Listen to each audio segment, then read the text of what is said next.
3, 2, 1. Action.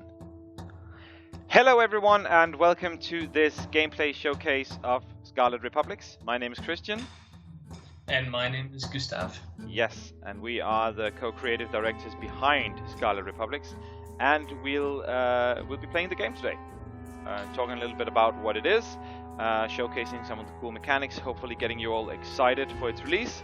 I will start by saying that that everything you see here is obviously pre-alpha, and some of it quite pre-alpha. I mean, some of the 2D, for example, these lovely characters that you're looking at are quite far developed, but some of the 3D, the animations, VFX work, all of that is, a lot of it is placeholder, some of it is closer to the final product, but we can elaborate a bit further on that as we go ahead.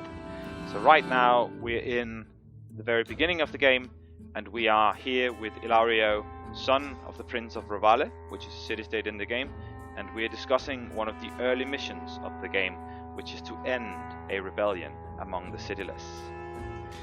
And so in the world of Scarlet Republics, which takes place in the country of Corsano, this dichotomy between being a citizen and being cityless is quite important. And Ravale is one of those cities, one of those city-states that have especially harsh conditions for the cityless.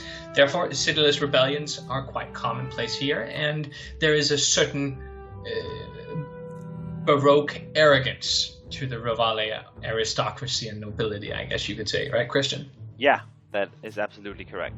And here also I want to mention the two main characters, Remo and Valeria. Right now we got Remo fulfilling the role of the strategist, and Valeria fulfilling the role of the commander.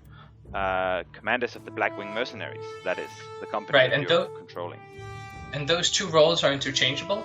We have unlocked via the stretch goal, I guess you would say, the ability to choose which one of Remo or Valeria work as the strategist or as the commander of the Blackwings. And the commander's role is much more battlefield oriented. The commander is in the thick of it, fights the battles with his or her sword, defeats enemies on the battlefield. The strategist is a bit more behind the scenes, works with the diplomatic side of things, works with controlling the faction elements, and working with stratagems and other battlefield interactions that kind of happen outside the normal flow of the battles. Yeah, that's right. So right now Ilario is kind of giving the defense for the cityless system, and telling you why the rebels have rebelled and why they're not just in doing so. And shortly we're going to go and fight them. But yeah, here's a choice. So we can be nice to Ilario, or we can be a little bit provocative if we're feeling like the plight of the cityless. But I think for this playthrough, I'm gonna go all in favor of the Ravale Bay. And we want to have a lot of these choices be difficult in the sense that Corsani morality is not the same as morality in our world. That when sat with this choice, there's no doubt that most of us would think, oh, we have to stand up for the underdog. But sometimes politics is just a lot more pragmatic than that. And as a mercenary, especially as one who has an undercover secret mission and an agenda they're trying to fulfill, sometimes it's best not to draw too much attention to yourselves. For example, as the liberator of cityless rebellions or other such stuff. So having that balance between what you would want as a player and how you want to roleplay your main characters is important to us. That you think that roleplay feeling of making those choices meaningful and believable is an important aspect of the game, and really helps shape the narrative, the story that you're presented with as the player. Yeah. And what's going to happen now is that Ilario is sort of going to outline the campaign that is taking place in the first chapter of the game. So here we see all the little outposts the rebels have captured. Luckily, however, the rebellions chose to hire the Blackwing Mercenaries, so we're gonna go and clash with those rebels, aren't we? We are gonna not only clash with them, we're gonna send them back to yesteryear. Yeah, Okay, so this is the first combat, and then hopefully at some point we can take over the main bulk of the rebel forces. I don't think we'll get there today, though. No, I think this what we're going to see today is a shorter skirmish with one of the rebel outposts, and you'll get to see a bunch of the different units, the different classes, how they interact with each other, and what we think makes the game a bunch of fun. Exactly. And I think Ilaria is done talking, and now we can go and slay some rebels. I actually think he has one more thing to say, because as far as I remember, Ilario is not a big fan of the Cityless. This specific rebellion is a bit more of a thorn in the side of Rovale than they usually are. Yes. And so he makes it very clear that he does not want any goody two-shoes behavior, no mercy. He wants to set an example. And I'm committed to doing what he wants me to. So you want it ugly? Sure. We can do ugly. Okay. Let's go slay some rebels. You make it sound so fun, Kristian. Yeah. Remember, this is supposed to be a troubling moral choice. If you going out there and just slaying a bunch of rebels. I know, but I've played through this a couple of times already. So here we are with the Blackwing Mercenaries. Now, as I mentioned before, a lot of the 3D here is placeholder from parts of the environment to some of the character models. You can see the character model for Brunella, the big knight here with the red helmet, and Jacopo behind her are our own 3D assets, so are the enemies, but otherwise the character models are just placeholders. Anyway, so here we have a few of the Blackwings sort of laying out what's up with the battlefield to the commander. We have Carmen here, who is a scout, so she's been scouting out the rebels. Leonardo is the deputy commander, the guy with the cool hat over here, who is always there to help give orders when the commander's not around. And here we have Gaspar, your resident crazy scientist. And I think it would be fair to say one of our absolutely favorite characters. Yes, I also very much like Gaspar. So Gaspar is proposing that we use his grenades to blow up the bulk of the rebels that are positioned at this gate here. And then here we have like the final encampment of this group of rebels, who Gaspar wants to blow up. Okay, here's Rafaela, she's the prodigy, one of the two mage classes of the game, and here Brunella, as I mentioned, our guardian. Different combat philosophies here.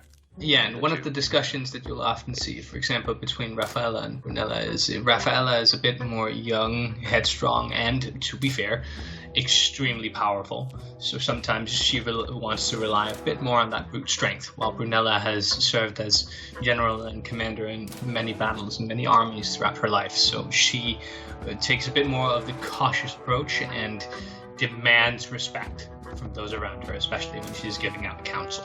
Yes. And now, something interesting is happening. This is a stratagem. So stratagem is a special way of choosing what you could call side quests for the game. They're interlocked with the narrative and with what rewards you get for playing the game. And here you can see a choice between actually doing what Ilario told us, which is show no mercy on the rebels, which will increase our monetary reward. It will also increase our adhesion to our current contract, and our reputation with the city of Rovale will increase. But over here we can also choose to go easy, which will mean that we're disregarding our contract, but our reputation with the Cityless will improve. But I already kinda chose which way I'm gonna play this.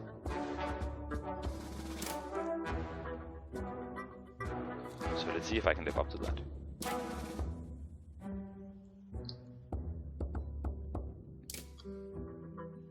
Okay. So here we are. And I'm just gonna move forward. Actually, I'm gonna look a little bit at the map. We can see there's one group of rebels up here. And then we have the aforementioned gate. And then the camp. And a small boss encounter at the end. Yes. Gustav, could you talk something about what is the engaging, funny part about playing the actual game of the Scarlet Republics? What the funny part is about playing the Scarlet Republic? No, I Yes. think I think less than the funny part. I think I think it would be a bit more interesting to talk about why the game is enjoyable to play, and I think the game feel we're going for is a bit of a mix between traditional turn-based tactics games like XCOM or Fire Emblem, but we are also, I think it would be fair to say, really inspired by some of the newer isometric RPGs, like especially Divinity 2. So the game feel is a bit of a mix. I mean, we have a system in there, the duel system, which you can read about on the Kickstarter page, that has some that's kind of reminiscent of a weapons triangle. We think it's a bit more advanced than that, but it works, and it has some of the same implications on your tactical choices, that there are some weapons that you do not want to go up against and some you have to plan around, because we wanted to make weapon choice and how you outfit your units a dynamic part of the tactical gameplay. Then there is a skill system that takes a lot of inspiration from XCOM, with different skill trees and paths to choose from, and the way that you choose to build each of the characters you get into different classes, it has a huge impact on the tactical opportunities you have during combat. Yes. So what I've done right now is I've triggered the first wave of enemies, and I've put Carmen in position here and knocked an arrow, which means she will fire at the first enemy that gets into range. And now I'm actually also gonna riot her, so that arrow will do a bit more damage. Let's see, Leo, can anybody hit you here? Only the archer. He's probably not gonna do that, so I'm just gonna put you up here. And I think the last part that really, well, two elements that I think really makes it fun to play is that there is a lot of tactical challenge. I mean, the way the AI is programmed, it will punish you for mistakes, and you do have to leverage your advantages, and especially synergies between classes, like using the Guardian's taunt to protect your weaker enemies, using opportunity attacks or support attacks, making sure that you lock down some of the harder hitters that the enemy has, and at the same time you're aware of how you've engaged the different enemies to unlock the different bonuses that you can get from using different weapons to engage. So all these elements are really, really important to consider while you're playing the game, and we think that they make combat really tactical and really enjoyable and quite challenging. So you have to consider positioning. You have to consider the specific unit you're using, the class, the growths they've had, and so on. Because the last thing I want to mention, which for me is one of the biggest parts of playing a game like this, is how your characters develop. And as I said, Fire Emblem is an inspiration for us, especially the way that the growth system works. We think that the way that growths happen more than you get to choose them, that there's a certain randomness in the way your characters evolve, make them a bit more organic and make them really unique.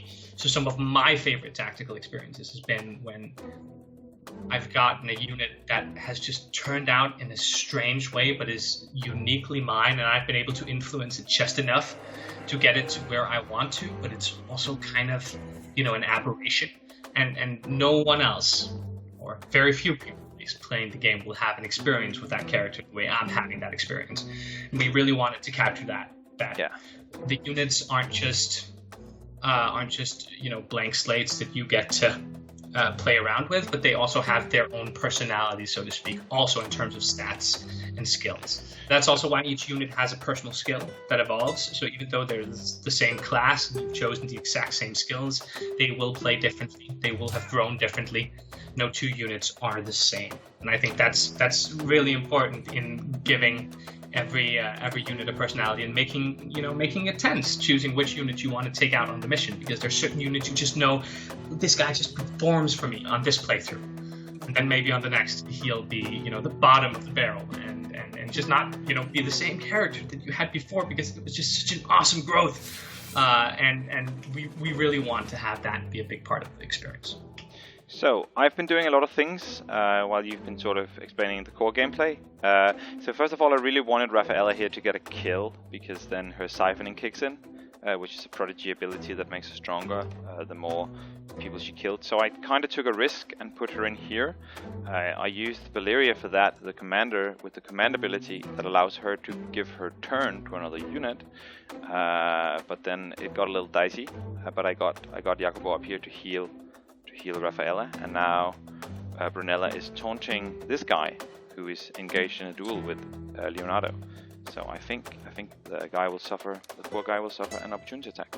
And now I'm gonna place some traps here for the little enemies to run into. Dang it! Oh well. And making Rafaela as strong as possible, getting her as many kills, I think is something that Kristian and I basically always try to do when we play through the game. It can be a bit of a risky maneuver because she gets really powerful, but as you see there, misses are still an opportunity, and opposing critical hits can really quickly take you down if you're not careful, even with high evasion. Yes. And so tell me about a bit of the other units, Kristian. What do you like about them? How do you think they are a key part of the squad, other than the prodigy, which we just talked about with Rafaela? So right now I have Jacopo here, so I have a couple different options with him. I could just attack with his mage blade. He's not the most damage dealing unit. I could also riot somebody to make them stronger, which is what I did with Carmen in the beginning. Nobody's really in desperate need of healing. I could heal Carmen, but I think these rebels will be dead when initiative gets to them. I could also destabilize. I think I'm actually just gonna attack with them. Yes! You got a critical hit with Jacopo. I've done a critical hit with Jacopo, but it wasn't... It's beautiful, not very effective, but beautiful. So I already used my On Guard. So this is Leo, or Leonardo. He's a legionnaire, has a lot of different little maneuvers. He can feint to disengage with a half attack. He can also do the riposte. I don't think anybody's going to attack him though. So I used the lunge last turn, and I also used the On Guard last turn. So I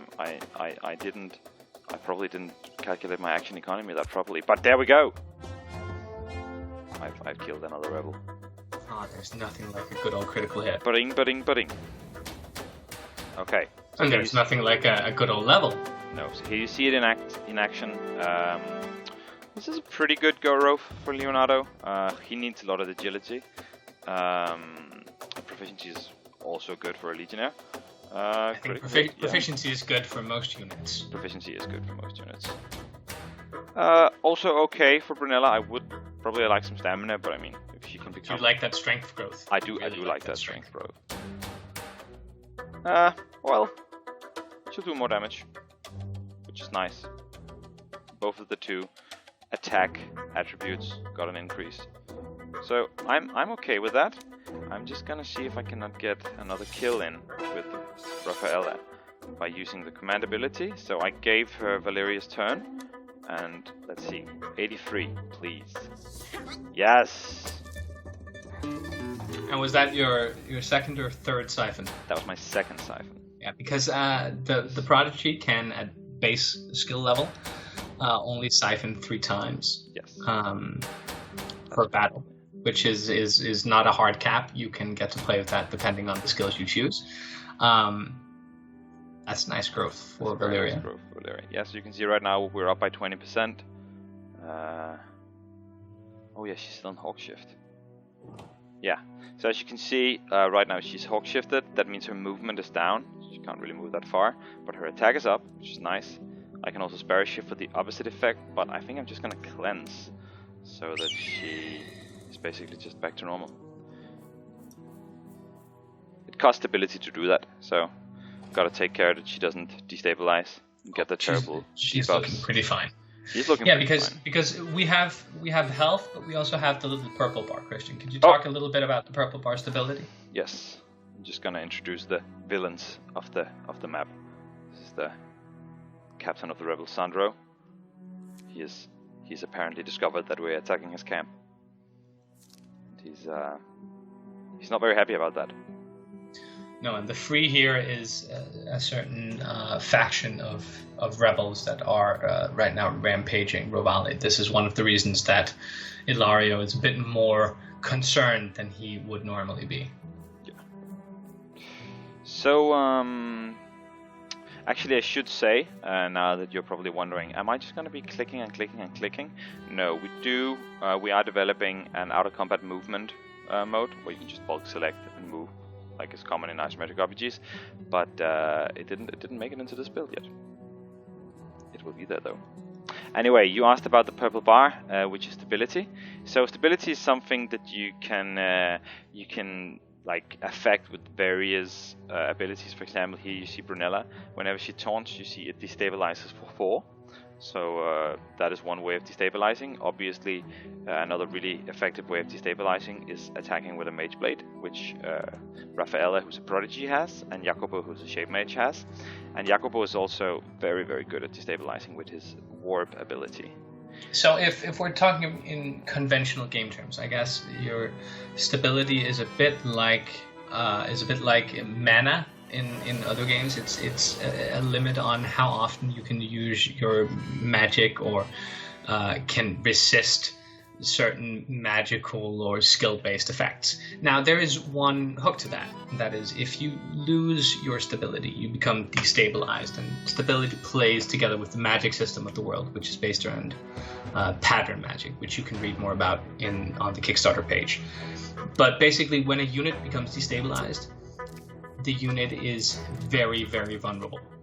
And getting a destabilized unit is not something you want for your own units. Actually, it can be completely detrimental to winning a map.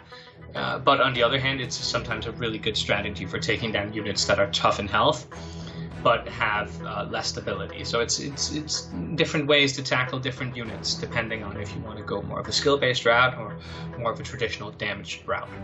Exactly. So now I actually have a choice whether just to storm the gate and kill everyone, or actually try to reason with them. I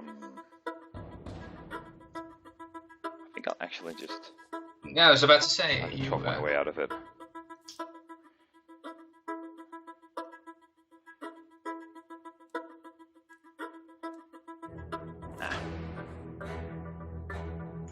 Oh, so Valeria, the hardcore mercenary, is becoming a bit soft now that she meets some rebels defending the gate, huh?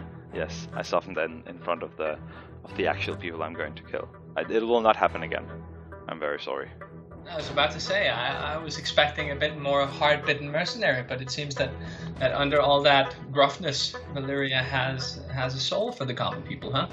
It's true. But hey, I made some of them run away. Oh, okay, so maybe it was just being devious, huh? Yeah. Okay, let's see here. So we have a brute. Has an axe which reduces anybody he's dueling's defense. Should we talk about the duel system actually? I've mentioned it very shortly previously when I was talking about weapon interaction, but I think we should give some examples of it. We should. He just resisted my taunt though.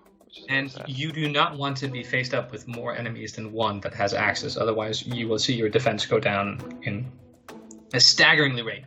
Because these engagement bonuses, that we call it when you're dueling someone with a weapon, they stack. So if an axe lowers a character's defense, there are 2 units with axes around you, it lowers your defense by double the amount, which makes your unit suddenly very, very vulnerable. I want to see if I can get the final kill in with my Siphon Mage. So Jacopo is not that high on health, but that archer is so far away. He's not going to be able to hit me even here. Yeah. But he might if you don't get him down fast enough. But I have very many plans for that. Okay, Leo. Let's see. Yes. Can go up here and then I can lunge. Eat it.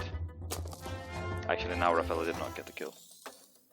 Oh, but you might be able to get one of the other ones. I actually think the archer kill is easier to get anyway, huh? Yes, she resisted the poison, which is nice. Also, because if you all take a look at the brute can now actually attack Jacopo. That is not good. No, and I was about to say, if you all take a look at Jacopo, he is right now the only healer in your squad, and he's pretty low on stability. So you don't have many heals left. You have to think a little bit about how you choose to play this. But I have my trusty melee attack, huh? Yeah, you have your trusty melee attack, and now you have forced the brute into an opportunity attack if he runs away. But I do think he will kill Jacopo. Look at that. Huh? That is finally the RNG in your favor, huh? Calm and calculated. I knew that was gonna happen.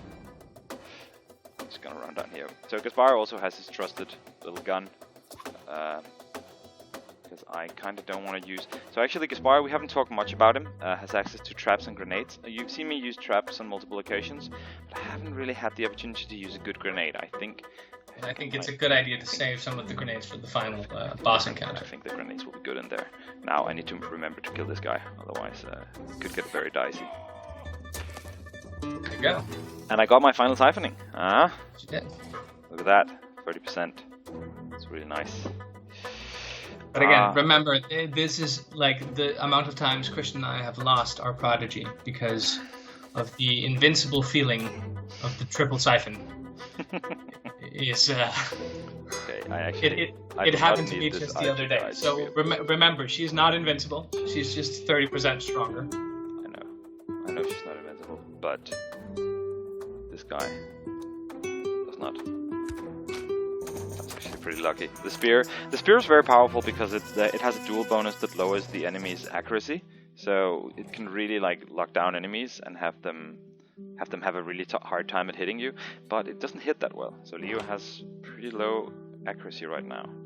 But is, again, as Kristian said, a great unit to engage the enemy with and to try to lock them down, especially if they have a heavy hitter. Taking away a bit of that accuracy could be the difference between a life and death moment for a character. Fela still has a lot of stability. I haven't really shifted that much, so that's gonna be good. I think. Let's see, I've managed to reach the gate without losing any units. Yay me! Yeah, you. Because what happens when you lose units, Kristian? They get traumas, and that's not nice. And what are traumas? Traumas are permanent detrimental effects that will haunt your character for the rest of the game. And if you get 3, you can no longer use that character. No, and so the mix of traumas is truly a big one. We have both some Easter egg traumas, some jokes in there, and we have a bunch of really serious traumas as well. And every single trauma will hurt your character's performance in some way, be that losing movement or moving a stat, losing something in a stat, or anything like that. Now we have a story encounter. Yes, it's Sandro. He wants to duel me. Brunella advising caution, and Raffaella. Oh, she wants to go. Well, I'm not gonna do the duel because I want to kill all of them. And as an experienced mercenary commander, Valeria has learned that sometimes not following any codes of honor is the quickest way to ensure that your enemy fall before you. That is at least how I'm role-playing her. Let's see, so where's Sandro in the initiative? He's there. Okay. I don't want Carmen to get hit by him. I don't think it's gonna be nice. I'm just gonna stand here with my arrow knocked. Jacopo. You don't have You really want to be careful with him. He 1 or 2 hits and he'll die. I know. I'm just gonna go... Can the archer? No, the archer cannot. I can always flee. I can always bravely run away. But he still has 1 riot left as well, right? Okay, you chose to use that on a heal. I did choose to use that on a heal. Okay, Leo, what will I do with you? And now we might actually get to do a riposte. Let's see. Go up here. Yeah, in your starting squad, at least the characters we're showcasing here, your legionnaire, yes, Leonardo, or your guardian and Brunella are definitely the best units to engage the enemy with. If you engage with someone like Raffaella, it might seem great because she's now 30% more evasive than she was at the start. She can dodge a bunch of attacks. That is, again, a very risky strategy. So really, really need to be aware of the different roles of your troops, because they do have roles, and not every troop can not every character or unit can fulfill every role. I think that's important for us. At least for me, I kind of become sad when there are like the uber powerful class or unit that can just take on every single role, and suddenly all your units are basically the same class because it's just the optimal way to play. We really wanted to make sure that each class has a lot of different benefits that make them really powerful in their own right, but also reliant on each other. You need the whole squad to make great things happen. Okay, I can actually. It's not that much damage. I think I'm gonna try a little stun grenade here, just to lock them down. Also, because if I remember correctly, Sandro hits really hard. He does hit really hard. So Brunella here also she has her own hammer, which I could use that to duel the boss and lower his defenses. I think that's a very sane course of action. I'm gonna do that. I think that's a very good idea too. And now he's stunned, but otherwise you might have wanted to actually taunt him, because Brunella is one of the characters that can take some hits from Sandro without going down. And I don't want this archer up here to... Otherwise, Jacopo will live a very short life. Exactly. Okay, Carmen, you're a little low on health, but... Shoot a little arrow, and then bravely run away. Okay, Jacopo is out of stability. And he will probably not survive for long if I go and attack with him. I think this is a course of discretion being the better part of I think Jacopo will also bravely run away. Okay, let's see here. We got a lot of things going. I have a lunge, so I'm just gonna lunge here on the stunned enemy. And then I still want to be engaged with that guy, so I am gonna use the on guard free action to just start a duel with him. Okay, Valeria, you're also a little bit low on health. Let's see who's next in initiative. We got that guy over there. He's dueling Leonardo. Should be okay. Sandra is stunned. And he could be trouble. Wham!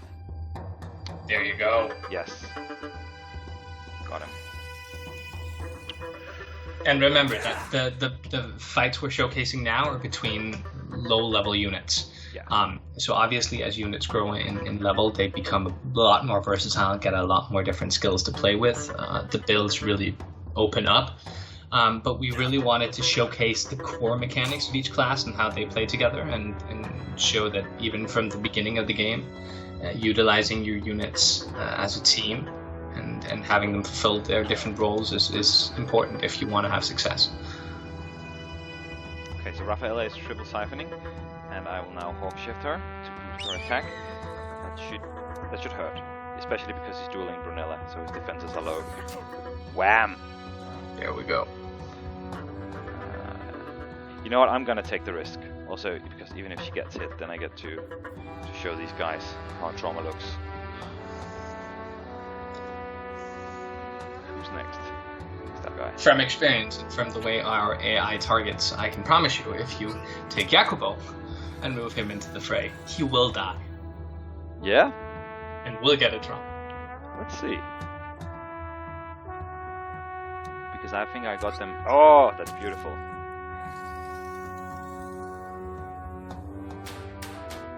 It's pretty good Leo growth. We got some critical hit. Got some attack. Got some strength. Got some proficiency. Yeah. It's kind of like that. That is interesting, actually. Perception is really good. Jumps her higher in initiative. And you don't often get stamina as a prodigy, so I'll take it. But again, who needs stamina on a prodigy anyway with that evasion stat, huh? I don't know. Should I just kill him? Is there anything more you would like? Would you like to just... No, but he's gonna die of opportunity attacks anyway. Who gets to do it? Well, I think you should give the final attack to Jacopo. See if he can finish him off. I don't think he can. No, I don't either, but maybe he'll die and get trauma. He can probably not do it. Maybe he can like do 1 point of damage or so. Let's check it out. This is foolish. Oh, but he might actually destabilize. Oh, he destabilized him! Yeah. With the mace blade. Yeah, exactly. And now all of his stats are down, meaning that he can't hit, like, at all. Well, you do with not want your... with all these beautiful debuffs from dual systems, I think I am going to beat you, Sandra. Yeah, you do not want your unit to be destabilized. It is a one-way ticket to Trauma Town. It's true. Okay, well, Brunella, have the honor. We did it. The enemy commander is down. Alright, well, thank you for enjoying this video. Or at least we hope you enjoyed it. I hope so too. And thank you so much for taking a little journey with us down in why we think Scarlet Republics is an awesome game, and you should back us and help make this the game that we truly want to make it. Yeah, I mean, we really wanted to show you some gameplay, so forgive us for being a bit early, forgive it for being a little tiny bit like rough around the edges. We hope you enjoyed it and can see that the game and the gameplay systems have the potential that we believe they have. Yeah? This has been Kristian and Gustav. Have a wonderful day.